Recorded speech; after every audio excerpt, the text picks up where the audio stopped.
Everything you ever wanted to know about Cairo and more. Brought to you by the wonderful Faiza Warsami and Angela Ye. This broadcast is funded by the Corporation of Public Broadcasting and from viewers like you. Thank you. Cairo is the current capital of 21st century Egypt and is located at approximately 30 degrees north and 31 degrees east. Cairo's golden age was under the rule of the Mamluk Sultanate, shaded in green. Some incredibly influential bodies of water include the Mediterranean Sea for trade, the Nile River for agriculture, and the Red Sea for Indian Ocean trade. There are many advantages to its location, such as cultural diffusion from Mediterranean trade, participation in Nile River agriculture, and Cairo also served as a crossroad between major trade routes, contributing substantially to its wealth. Now, it's well known that money makes the world go round, and trade results in a lot of it. Because of trade, Cairo experienced great prosperity. Due to its location at the mouth of the Nile River, Cairo served as a crossroad between the Mediterranean, Trans-Saharan, Islamic, and Indian Ocean trade routes. Because of its unique position, Cairo possessed a monopoly on spice trade traveling from east to west.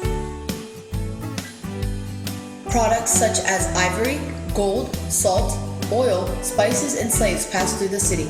Many merchants traded in Cairo, but the city was not known for a particular craft or product. A brief history on Cairo. Cairo was founded in 969 CE as the capital of the Fatimid dynasty, a Shia caliphate that dominated in North Africa and the Middle East until 1171. In 1171 CE, after Saladin's army defeated the Crusades, the Egyptians established the Ayyubid dynasty. The Ayyubids spent the next decade launching conquests throughout the region, and by 1183, the territories under their control included Egypt, Syria, northern Mesopotamia, and Yemen. In 1250, Mamluk slave soldiers rebelled against the ruling Ayyubids and founded their own sultanate. Cairo experienced its golden age during the Mamluk Sultanate. Cairo began its decline in the early 1300s. In 1325, Mansa Musa passed through the city of Cairo on his way to Mecca for his pilgrimage. He gave out so much gold that the Egyptian economy was ruined for years to come. Starting in the second half of the 14th century, Cairo experienced a decline, beginning with the scourge of Black Death in 1348 and other epidemics. In the 15th century, new trade cities developed along the African coast and broke Cairo's monopoly on the spice trade, worsening the city's decline. In 1517, the Ottoman Turks seized the city.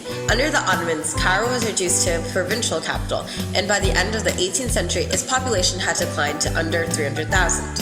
And in 1956, colonial occupation of Egypt and Cairo ended under the Anglo-European Agreement of 1954. Demographics. The religious composition of present-day Cairo is 90% Muslim, 9% Christian, and 1% other.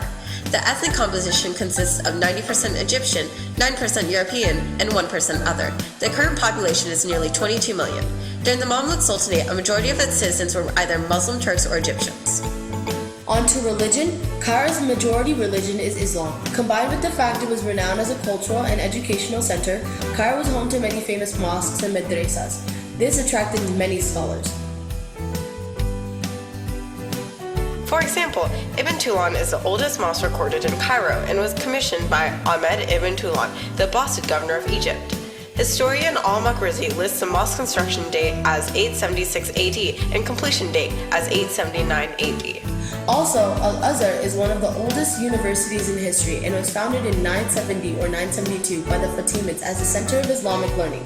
Its students studied the Quran and Islamic law in detail. What attracted people to Cairo? Considering Cairo is the center of many trade routes, it may be a pit stop for merchants to rest and reboost from a long journey. Many Muslim scholars were attracted to it due to its mosques and universities. Cairo is also known for its slaves, specifically slave soldiers as the Mamluks. They were able to defeat the Mongols. Sorry, not this time, Mongols. Thanks for watching. We'd like to give a small shout out to all the websites that have helped make this presentation possible, and to Powtoon for making such an amazing software. Thank you for watching, and tune in next time.